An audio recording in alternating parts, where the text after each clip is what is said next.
Bonzo Haimu in the afternoon. The smell reached the foxholes before the trucks did. Not the engines, not the voices. The smell. Beef broth, coffee, bread warmed in canvas-wrapped pans. Private Nathan Reed, 19 years old, from Wheeling, West Virginia, was standing in a hole cut into frozen Belgian ground with an empty mess tin in his hands. He had not held anything hot in almost 4 days. So when that smell came through the trees, his face folded before he could stop it. He cried in front of the men beside him, and none of them laughed, because half of them were crying too. That meal did not arrive because the system worked. It arrived because one general got out of his jeep on an icy road and asked a private a question. Nobody at headquarters had bothered to ask. When did you last eat something hot? The answer was supposed to be simple. It was not. It exposed a blocked road, a mess sergeant with a solution, a lieutenant who treated hunger like paperwork, and a report that had been sitting unread in a headquarters stack for 39 hours. By nightfall, one officer was being ordered to trade his warm desk for a rifle pit. One sergeant was being pulled up for a promotion, and a battalion command post that had been moving at paper speed was about to learn what foxhole speed meant. December 1944 did not look like the war maps. On the maps, the Ardennes was a bulge, a line, a shape of arrows and counters. On the ground, it was black tree trunks, frozen mud, low fog, and men trying to keep their fingers alive inside gloves that had stopped being gloves and had become wet cloth. The German attack came before dawn. Artillery first, then infantry, then armor moving through roads the American command had treated as quiet. The sector had been thin because it was supposed to be safe enough for battered units to rest and new units to learn the front. That was exactly why the Germans chose it. They hit where the line was tired. They hit where the reserves were loose. They hit under weather that shut the Allied Air Force out of the sky. For the men in the holes, the first problem was not strategy. It was cold, 10 degrees Fahrenheit when the wind moved right, lower in the trees. The ground froze so hard that a man could not dig a foxhole with a shovel until he broke the crust with a pick. Every hour in the open stole something. First feeling from the toes, then strength from the hands, then thought from the head. A soldier who had not eaten hot food in that weather was not merely uncomfortable. He was failing by degrees. His body burned itself for heat. His rifle shook in his hands.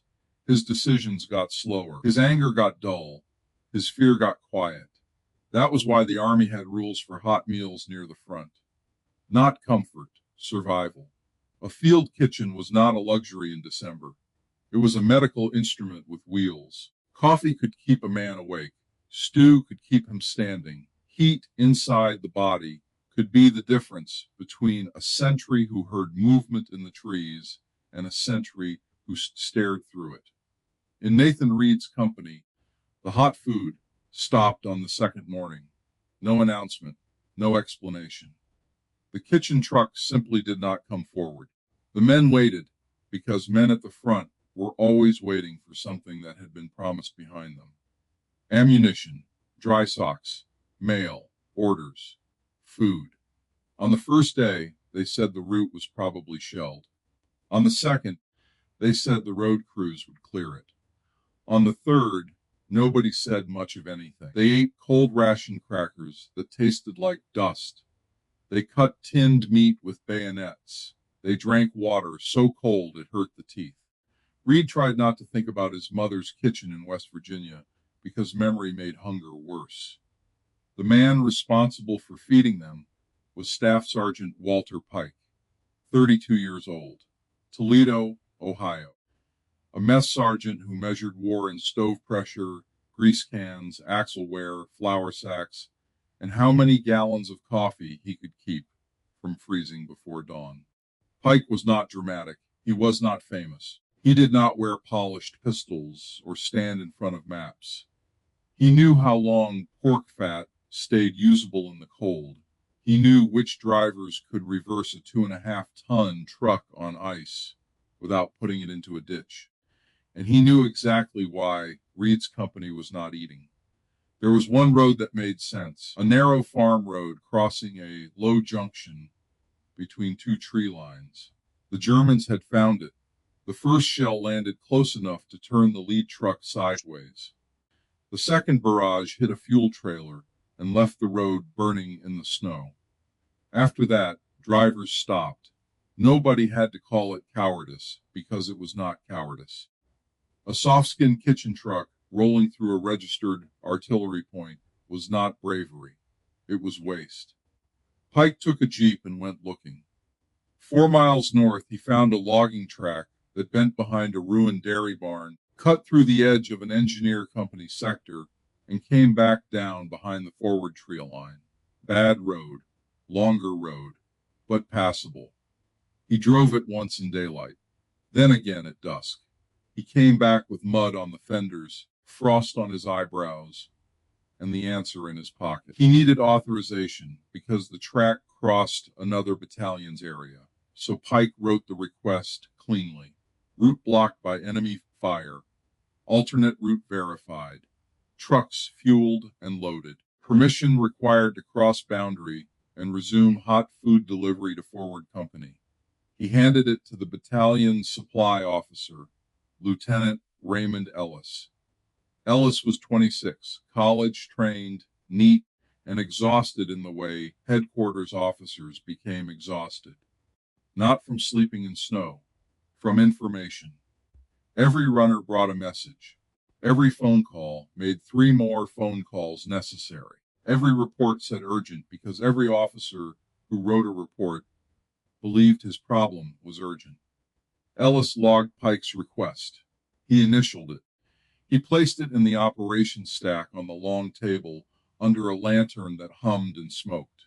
Then the stack moved. Ammunition request. Fuel shortage. Medical litter count. Lost radio batteries. Bridge damage. Vehicle tow. Kitchen route authorization. That was the order. That was the process.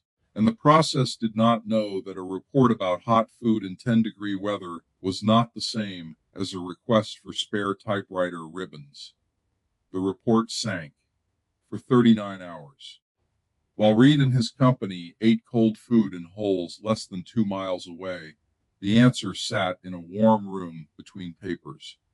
That was the situation when General George S. Patton's Jeep stopped on the road. He was not there for Reed. He was not there for Pike. He was moving between command points, angry at time itself, because Patton believed slow movement was a kind of surrender. Ahead of him, a convoy had stalled where the ice narrowed the road. His driver braked. An aide leaned forward. Patton looked at the stopped trucks, the men standing beside them, the empty hands, the faces turned down against the wind. He could have stayed inside the Jeep. He could have sent the aide. He could have shouted for the road to clear. Instead, he opened the door. The first soldier he saw close enough to speak to was Nathan Reed. Reed was sitting on the running board of a supply truck, shoulders hunched, fingers curled around nothing. No cigarette, no cup, no food. Just hands trying to remember warmth. He saw the stars on the helmet and sprang up too fast, nearly slipping. Patton told him to stand easy. Then he asked the question, "When did you last eat something hot?" Reed blinked, not because he did not understand, because the answer felt far away. "Sir, I don't rightly know." Patton held his eyes. "How long?" 3 days, sir. Maybe 4. "What have you eaten?" "Cold rations, sir." "All of it cold?" "Yes, sir." Patton did not explode. That was what made the men nearby go still. A Patton outburst was famous. This was worse. He turned to his aide and said, evenly, "Find the commander responsible for this sector." Within minutes, the field telephone started biting. The battalion commander, Colonel Arthur Brenner, received the call in a stone farmhouse that had become a command post. The roof still held. The stove still worked. The coffee was bad, but it was hot. The aide did not begin with greeting. He began with a question. Why has a forward rifle company gone 3 days without a hot meal? Brenner did not know. That was the first failure. He called Ellis. Ellis found the request. Third stack from the left. Under vehicle recovery. Above medical blanket allotment. Logged 39 hours earlier. That was the second failure. Brenner asked where Sergeant Pike was. 14 minutes later, Pike stood in front of the commander with his cap in his hands and his solution ready because he had been carrying it for nearly 2 days. Block junction. Enemy artillery. 2 vehicles nearly lost. Alternate logging track verified twice. Trucks loaded. Drivers standing by. Only boundary authorization needed. Brenner listened without moving. Then he asked, why did the trucks not take it?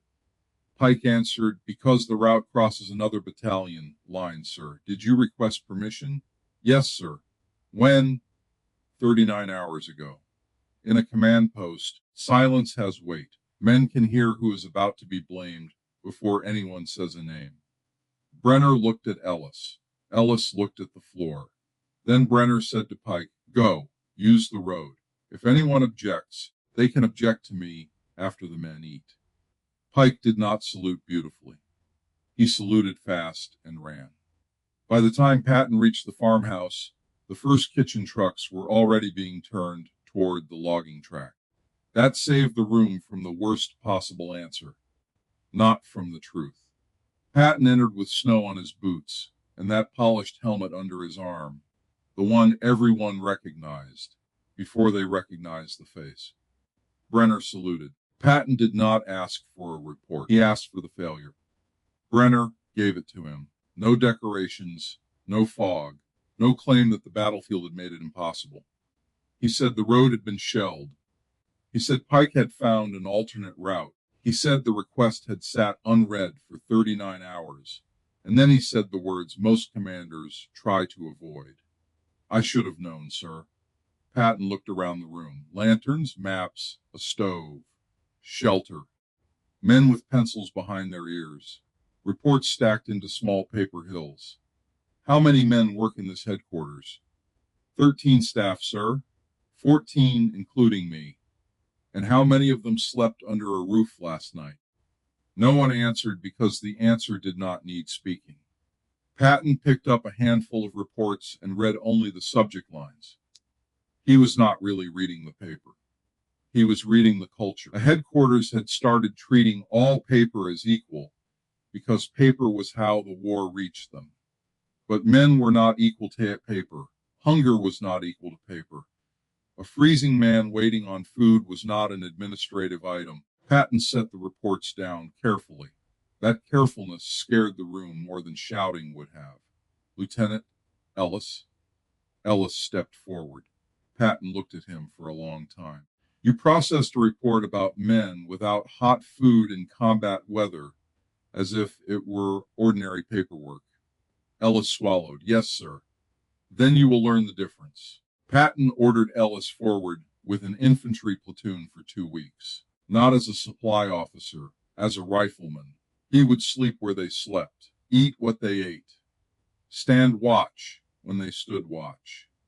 If the kitchen truck failed, he would feel the failure in his hands before he saw it on a form. Then Patton asked for Pike's full name.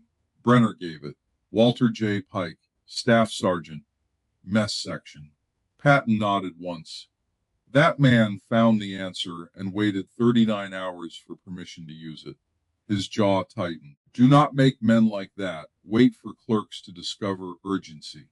He left before anyone could soften what had happened. Pike's trucks moved through the logging track at WWII that afternoon. The first truck slid twice. The second carried coffee in insulated cans wrapped with spare blankets. Drivers kept lights off. A guide walked ahead at the worst bend, one hand low, signaling with a covered lamp. The German guns were still out there. The cold was still out there. Nothing about the road was safe. But it was possible, and possible was enough.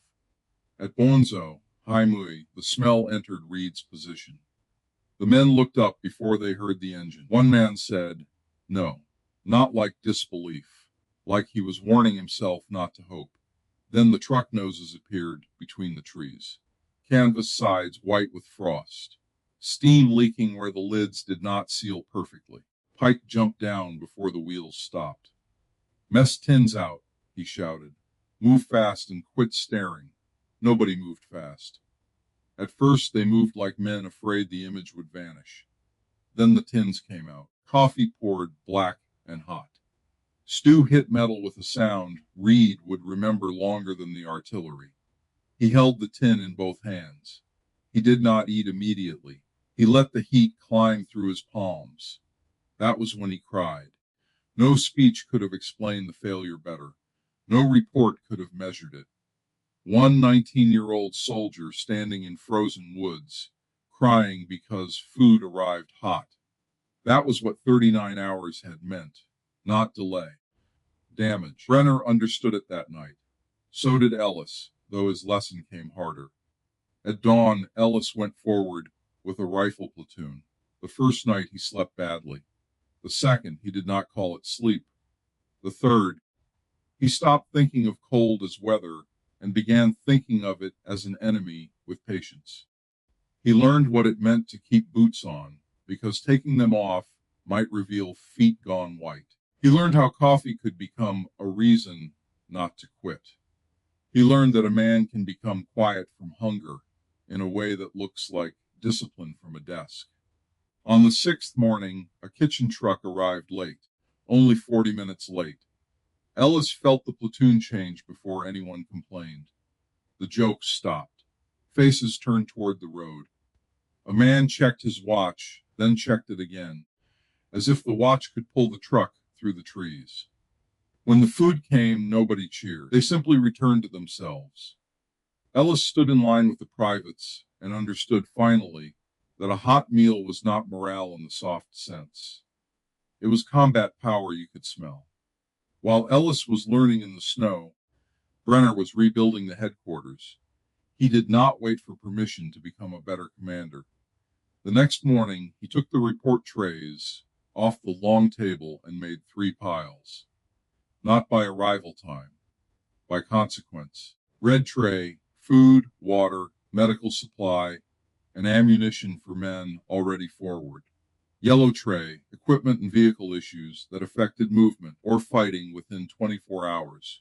White tray, everything else. A red report could not sit more than 2 hours without a named officer touching it. If it remained unresolved after 6, it went to Brenner personally. If it remained unresolved after 12, he called regiment and made the delay their problem too. It was crude. It was ugly. It fit on one sheet of paper, and it worked because it stopped pretending that every request was the same kind of urgent. The first red report arrived before noon. A forward aid station had morphine but no clean dressings. Under the old system, it might have waited behind fuel returns and vehicle parts. Under the new one, a jeep left within 40 minutes carrying dressings, sulfa packets, and 2 litters lashed across the back. The second red report was food again. A kitchen stove had cracked in transport. Pike borrowed a burner from a rear mess section and sent 1 truck with coffee while the repair was made. The third was ammunition. A rifle platoon had enough rounds to hold, but not enough to counterattack. Brenner saw it before sunset. By dark, mule teams and 2 jeeps were moving crates through a gully because the main road was under shell fire. The stack did not vanish. War always makes stacks. But the human thing stopped sinking to the bottom. Word moved. Not as official doctrine at first. War moves through rumor before it moves through regulation. A captain from the regiment visited Brenner's command post and saw the trays. He laughed at how simple it looked. Then a day later, he copied it. Another battalion made the red tray a red cloth tied around a clipboard. An armored supply point used grease pencil marks on a window because they had no extra trays. The shape changed. The principle stayed. Men not eating. men without medical care, men unable to fire. Those reports did not wait their turn behind comfort, convenience, or paperwork that merely looked clean. Patton heard about the trays 3 days after the first incident. He did not praise the design. He cared less about the form than the speed. His order going upward was brief. Forward necessity must outrank administrative order. Commanders will know hunger and medical failures before strangers discover them on the road. That sentence traveled faster than the paper carrying it. By late December, the Ardennes was still a broken, frozen machine. Roads clogged, vehicles froze, bridges failed. German patrols cut routes at night. Artillery found junctions in daylight. No classification system could make a shell miss a truck. No red tray could thaw an engine block. But it could change what happened after failure, and that mattered more than anyone expected. On December 29, a medical request came from a forward company holding a low ridge near a crossroads west of Bastogne. Two medics had treated more wounded than their kits were built for. Bandages were gone. Plasma was low. A routine queue would have recorded the need. A red tray moved it. The first jeep took the wrong turn and came under mortar fire. Before, that might have restarted the whole authorization chain. This time, Pike's cut lesson had already entered the blood of the system. If the road dies, find another road. A second route through an orchard was cleared in less than an hour. Supplies reached the company before midnight. The next morning, 3 wounded men who might have been sent back in worse condition were stable enough to survive the ride. No parade followed. No newspaper wrote it. Most of the war that keeps men alive happens too quietly for headlines. Then came the problem Brenner had not predicted. Success began to poison the rule. Once officers learned that red reports moved fastest, more reports turned red. Extra blankets became red. A cracked windshield became red because the vehicle belonged to a major. Replacement typewriter ribbon became red because the clerk insisted the battalion could not function without records. The red tray started to look like the old stack wearing a louder color. Captain Joseph Vale, who had been helping Brenner run the new system while Ellis was forward, brought the numbers in with his eyes red from lack of sleep. Sir, we had 7 red reports the first day. Brenner waited. Yesterday we had 34. There it was. The oldest disease in administration. When every man can name his own emergency, emergencies multiply until the real ones disappear again. Ellis returned from the line on the same day. Vale brought the numbers. He was thinner.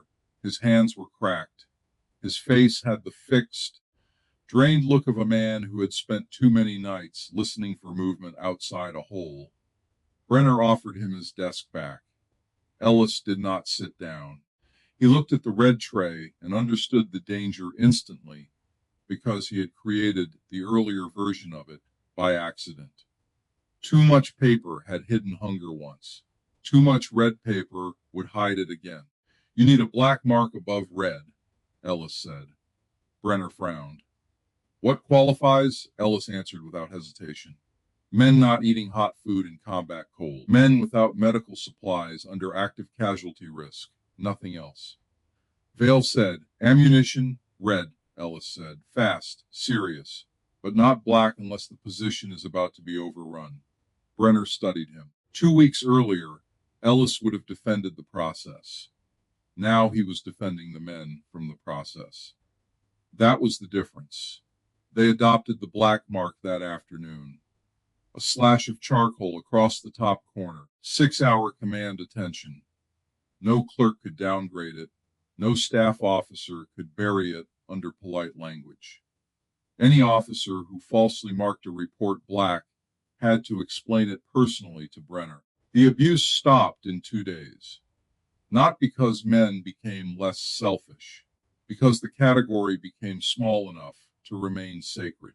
The rule was tested during the January counterattack. A battalion preparing to push toward a ridge outside Houffalize reported at 0221 that its forward kitchens had lost 2 burners and 1 fuel line in the cold.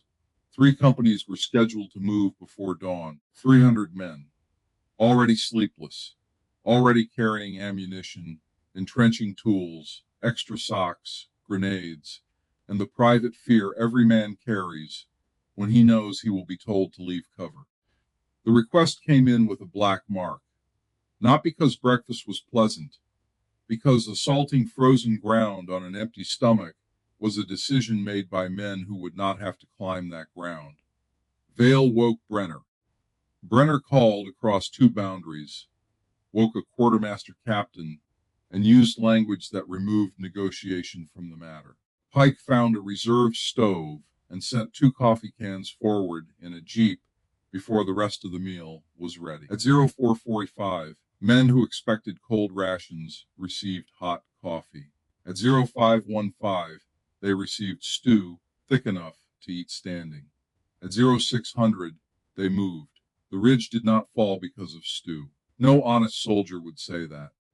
The ridge fell because infantry advanced through mortar fire, because medics crawled where walking would get them killed, because officers kept moving after the first man dropped, because German defenders were tired too. But the men who went up that slope were not shaking from hunger before the first shot. They were not counting cartridges because a report had been misplaced. Their medics were not tearing dirty cloth into bandages because clean ones had waited behind a windshield request. The system did not win the fight. It removed failures that had no right to be there. By 0830, the ridge was in American hands. By noon, armor began using the road behind it. By evening, the line that had looked fixed on the map was bending. At headquarters, the report came in as an objective taken. At the foxholes, the men remembered something simpler. Coffee before dawn, bandages when needed. Ammunition that arrived before the question became desperate. That is how large outcomes are sometimes built. Not from one heroic charge, from small necessities arriving before they become tragedies. Patton never turned the black mark into a speech. He did not need to. He understood speed. He understood that an army is not one machine. It is thousands of bodies, each with a limit. The romance of command talks about courage. The reality of command must also know calories, blood, socks, sleep, and who read the report in time. Sergeant Walter Pike received his promotion before the winter ended. The official reason was efficiency under combat conditions. The unofficial reason was clearer. He had found the road while everyone else was waiting for paper to become action. Ellis stayed in logistics after his punishment ended. That was the strange grace of it. He could have returned bitter. He returned useful. He visited command posts with cracked hands and a simple question. Where do you put a report when men at the front are cold, hungry, or bleeding? If the answer took too long, he moved the furniture himself. After the war, most of the names faded the way names fade. Pike went home and could never tolerate late hot food. Ellis ran warehouses and taught young managers that urgent and important were not the same word. Reed did not talk much about Belgium, except in December, when he rose early and made coffee before the house was awake. The official histories preferred arrows on maps, divisions, armored thrusts, river crossings, and the decisions of generals. Those things mattered. But in the Ardennes, the body mattered too. A man who can feel his hands fights differently from a man who cannot. A platoon that is eaten moves differently from a platoon that is hollow. A medic with supplies makes different promises than a medic with empty pockets. And a report that reaches the right eyes in time can become food, heat, blood, and movement. The lesson was never that paperwork is evil. Paper is how a large army remembers what the eye cannot see. The lesson was that paper must not be allowed to forget what it represents. A stack can look orderly while men freeze under it. A system can sound fair while it treats a hungry rifleman and a broken office lamp as equal. And a commander can think he knows his battlefield, while the most important fact in it is sitting 2 miles away, holding an empty tin. Patton's question did not create the answer. Walter Pike already had the answer. The road existed, the trucks were loaded, the drivers were waiting, the food was ready. The answer had been alive for 39 hours. What the question did was force the system to see the man at the end of its delay. That was the real order given on that frozen road. Not send Stu, not punish Ellis, not promote Pike. Those were consequences. The order was deeper. Move at the speed of the men who suffer when you are slow. Because somewhere in every system, there is a report sitting beneath cleaner looking paper. And somewhere beyond that report, there is a person with empty hands, waiting for someone in authority to get out of the vehicle and ask the question that turns paper back into life.